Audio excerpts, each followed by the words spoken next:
Olá, meu nome é Sara Pacheco, sou estudante de Fisioterapia da Universidade Estadual do Sudoeste da Bahia e hoje meu grupo, composto por mim, por Ana Pirajá, Ediane Cunha, Emanuele Teixeira e Samara Pires, iremos apresentar um seminário da disciplina Fisiologia do Exercício, ministrada pelo professor Raildo Coqueiro.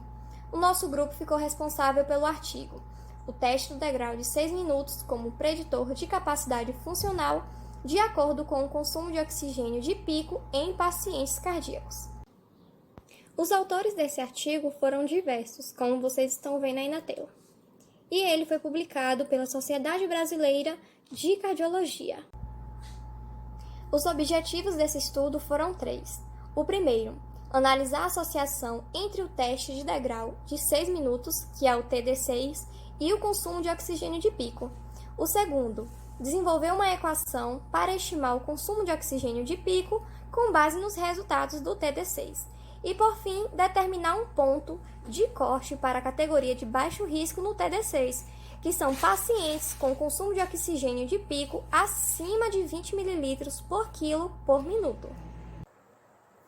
Já em relação aos métodos, esse estudo é um estudo transversal, onde foram avaliados pacientes encaminhados para reabilitação cardíaca entre maio de 2014 e setembro de 2017, que foram submetidos a 2 testes, o teste de exercício cardiopulmonar limitados a sintomas e o teste do degrau de 6 minutos, que é o TD6, isso com uma avaliação basal no programa de reabilitação cardíaca do Hospital Cardiopulmonar em Salvador. Sendo assim, os critérios de inclusão foram pacientes maiores de 18 anos, com diagnóstico de doença arterial coronariana ou insuficiência cardíaca por diversas características, como, por exemplo, infarto agudo do miocárdio prévio, angioplastina coronariana ou pacientes com dispositivos implantáveis, como marca-passos ou desfibriladores cardíacos. E assim, esses indivíduos eles foram encaminhados ao programa de reabilitação cardíaca e submetidos à avaliação inicial com um cardiologista ou fisioterapeuta, onde assim obteve-se o diagnóstico da doença. Já os critérios de exclusão foi a incapacidade dos pacientes de realizar o teste de exercício cardiopulmonar ou o teste do degrau de 6 minutos, que é o TD6, e também pacientes com sintomas de angina ou isquemia em estágio inferior ao limiar anaeróbico.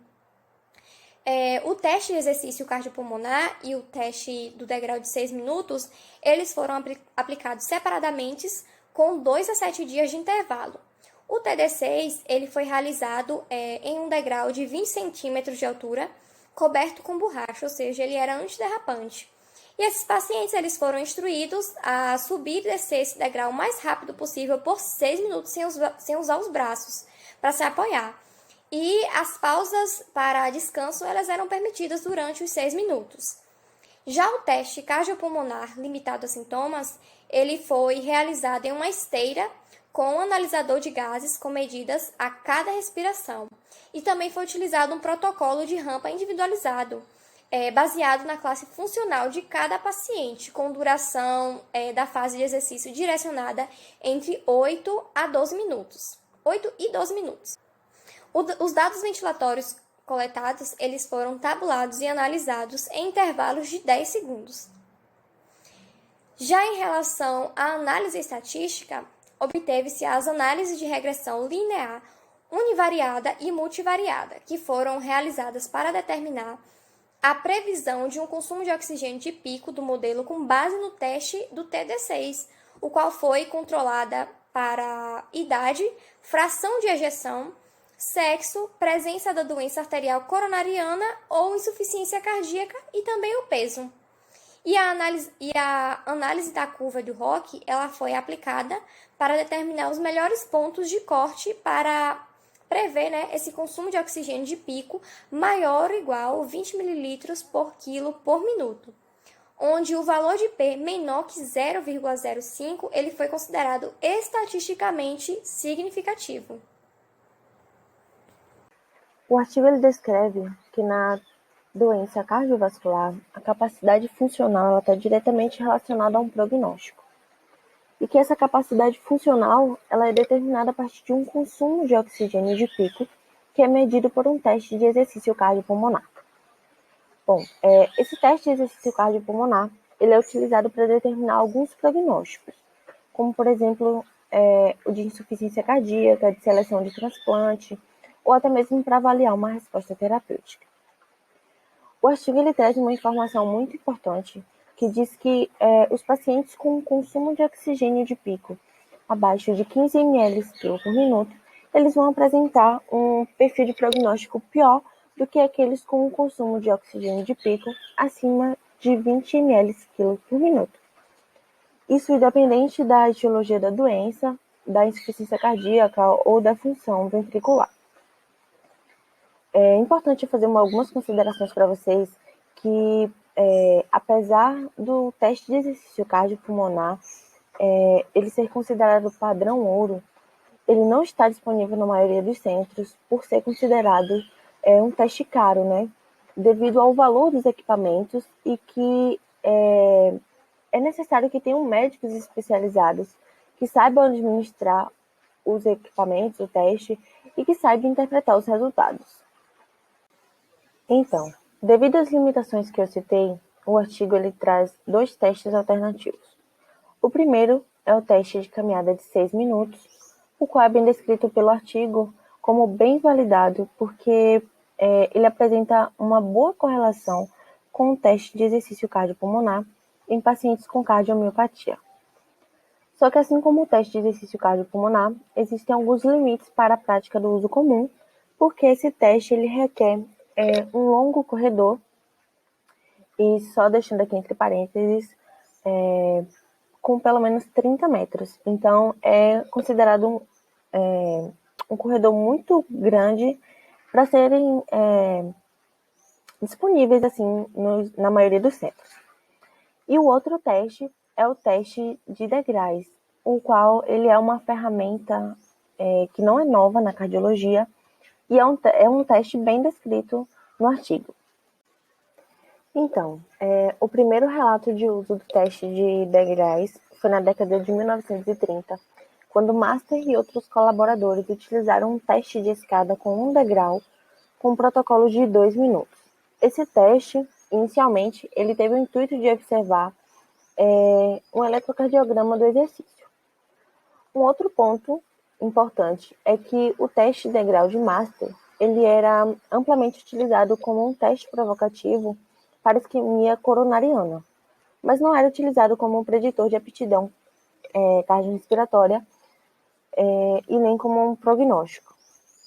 Além disso, esse teste ele foi utilizado previamente em pacientes com doença pulmonar crônica, mas ele ainda não foi validado em pacientes cardíacos. Uma outra curiosidade é que esse teste ele foi o precursor dos atuais testes de esforço ergômetros. Então, o teste de degrau de 6 minutos, ele tem algumas características, como ser teste simples, no qual os pacientes eles sobem e descem as escadas de 2 degraus, com um protocolo de 6 minutos em cadência livre, e aí os passos eles são contabilizados.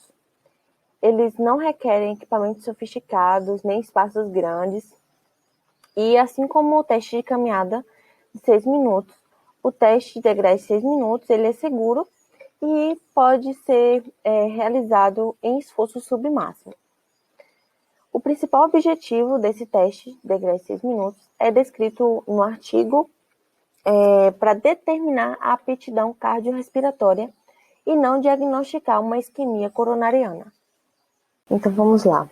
Agora eu vou falar bem rapidinho sobre 2 tópicos importantes que estão no artigo.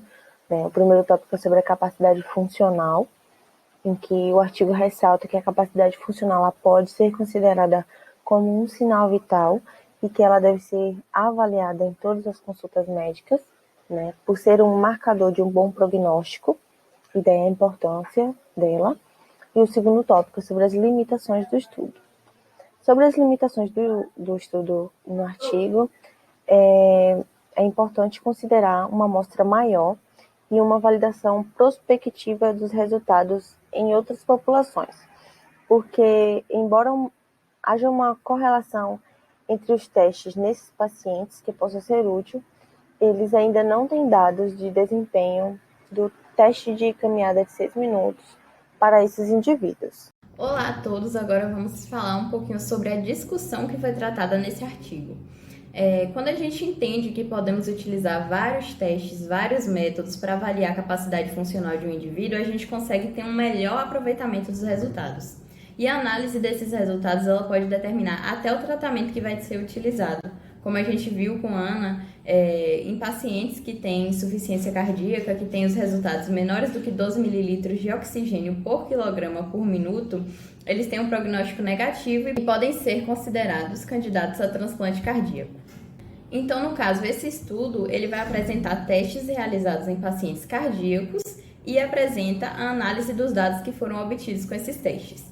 É importante pensar que uma mesma variável, uma mesma capacidade, ela pode ser avaliada e estimada por meio de diversos métodos.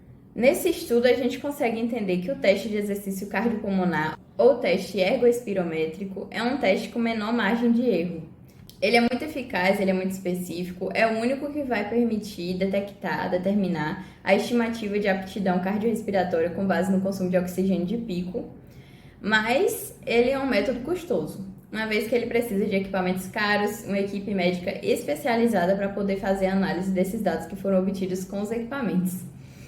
Então, por mais que o melhor método de análise fosse o teste de exercício cardiopulmonar, nesse artigo foi apresentado que a população estudada, que no caso é a população de pacientes com doença arterial coronária, que também pode ser chamada pela sigla DAC, que é DAC, e pacientes com insuficiência cardíaca, com a sigla IC, eles tiveram resultados do teste de grau de 6 minutos, bem correlacionados com os testes de consumo de oxigênio de pico do teste de exercício cardiopulmonar. Então, com essa análise desses dados, essa comparação da correlação entre os dois testes, os pesquisadores eles conseguiram derivar uma equação que prevê o consumo de oxigênio de pico com os resultados do teste de degrau de 6 minutos. E também conseguiram determinar um ponto de corte para um número de passos que seriam necessários para identificar os pacientes de baixo risco, ou seja, pacientes com menos comprometimento funcional. Dessa forma, o valor mínimo de consumo de oxigênio de pico é de 20 ml de oxigênio por quilograma por minuto. Sabendo disso, agora eu vou te apresentar os resultados desse teste de degrau que foi realizado durante 6 minutos. A amostra total da população analisada foi de 171 indivíduos. E eu tenho aqui nessa tabela as características clínicas e demográficas da população que foi testada. Nessa tabela a gente tem dados como sexo, idade, doença arterial coronária, insuficiência cardíaca, valvulopatias e por aí vai. Tem vários dados que foram analisados e aí tem todas as medidas. Você pode observar nessa tabela aqui ao lado. Então, dessa amostra total, dessa população que foi analisada, a maioria dos pacientes, a maioria das pessoas analisadas tinham uma classe funcional de 1 ou 2, que no caso essa classificação é com base na New York Heart Association. E aí você tem a tabelinha que consegue ver a diferença entre as classes. A primeira classe é a ausência de sintoma de espineia durante as atividades cotidianas e segunda classe, sintomas leves durante as atividades cotidianas. A 3 e a 4 não foram muito apresentadas, mas tem aqui que são sintomas desencadeados em atividades menos intensas que as cotidianas ou aos pequenos esforços, e sintomas aos mínimos esforços ou em repouso. Então, para fazer a análise da correlação entre duas variáveis, existem alguns métodos disponíveis. Nesse estudo, os métodos utilizados foram o coeficiente de correlação de Pearson e o teste de Bland-Altman. Nesse primeiro gráfico, a gente tem a associação entre o teste de degrau de 6 minutos e o consumo de oxigênio de pico. Nesse gráfico vai ser avaliado o índice de correlação R, que também é conhecido como coeficiente de correlação de Pearson. O índice de correlação R ele é um grau de relação entre duas variáveis quantitativas e ele exprime o grau de correlação através de valores situados entre -1 e 1. Pode variar, no caso, entre -1 e 1. Quanto mais o resultado de R ele se aproximar de 1, quer dizer que existe uma relação linear e positiva entre as variáveis. Então, quando uma aumenta, a outra também vai aumentar. Já quando ela se aproxima de -1, aí elas vão ser inversamente relacionadas. No caso em questão, o coeficiente que a gente conseguiu ter aí como resultado O coeficiente de correlação é 0,69. E o coeficiente de determinação, que é o R ao quadrado, que pode variar de 0 a 1, ele não pode ser negativo, só pode ser positivo, o resultado foi igual a 0,47. Isso quer dizer, no caso, interpretando esse gráfico, esse resultado, que a variável x ela não vai ser capaz de explicar completamente a variável y. Na totalidade desse gráfico, a gente consegue ter uma ideia que existe uma correlação positiva entre as duas variáveis, o teste de degrau de 6 minutos e o consumo de oxigênio de pico. Já nessa segunda imagem, a gente consegue avaliar o gráfico 2, que é o teste de Bland-Altman. Ele é um gráfico, que é utilizado para avaliar a concordância entre dois métodos distintos, que avaliem a mesma variável dependente quantitativa. Para que essa análise ela fosse feita, foi preciso a utilização de um software. E no caso, o software utilizado foi o SPSS. E como resultado, apenas 5 pacientes se distanciaram do limite de referência, ou superior ou inferiormente. No caso, se eu for mais específica, 4 pacientes eles se distanciaram superiormente e apenas um paciente se distanciou inferiormente do limite de referência. Então, diferentemente do modelo de regressão simples, o modelo de regressão múltipla ele vai nos permitir analisar mais de uma variável, que ela pode estar relacionada com o resultado em questão. E isso vai reduzir a chance de erro, porque vai nos permitir ter resultados mais específicos. Na análise multivariada, a idade, o sexo e os resultados do teste da escada de minuto foram preditores independentes do consumo de oxigênio de pico. Como eu havia comentado com vocês anteriormente, os pesquisadores eles conseguiram derivar uma equação que prevê o consumo de oxigênio de pico com os resultados do teste de degrau de 6 minutos e também conseguiram determinar um ponto de corte para o número de passos que seriam necessários para identificar os pacientes de baixo risco. As equações utilizadas foram essas: consumo de oxigênio de pico igual a 19,6 mais 0,075 vezes o teste do degrau de 6 minutos menos 0,10 vezes a idade. No caso, essa é a equação utilizada para homens. No caso, a equação utilizada para mulheres é a mesma, só que no final subtraímos por 2. Então, o consumo de oxigênio de pico é igual a 19,6 mais 0,075 vezes o teste do degrau de 6 minutos menos 0,10 vezes a idade menos 2 para as mulheres. Então, como modelo final, a gente teve um reajuste aí no coeficiente de correlação de Pearson e no coeficiente de determinação. O coeficiente de correlação de Pearson, ele subiu um pouco para 0,72 e o coeficiente de determinação para 0,53, mas eles continuam com uma correlação positiva. Por fim, a gente tem aqui nesse último gráfico a análise da curva ROC, que no caso é a curva característica de operação do receptor. Ela vai analisar vários pontos de acordo com a sensibilidade e a especificidade de cada um deles. Ela, no caso, foi utilizada para analisar o teste de degrau de 6 minutos como preditor de consumo de oxigênio de pico maior ou igual a 20 ml de oxigênio por miligrama por minuto. E analisando o gráfico, a gente pode perceber que a área sobre a curva é grande, e isso significa que é uma variável preditora importante. Dessa forma, concluímos que foi derivada uma equação capaz de prever o consumo de oxigênio de pico com base nos resultados do teste do degrau de 6 minutos, o TD6, e foi encontrada associação significativa entre eles. Já o ponto de corte do TT6, que prevê um consumo de oxigênio de pico maior ou igual a 20 ml por quilo por minuto, foi maior que 105 passos. E aqui está a nossa referência, esperamos ter ajudado vocês e até a próxima!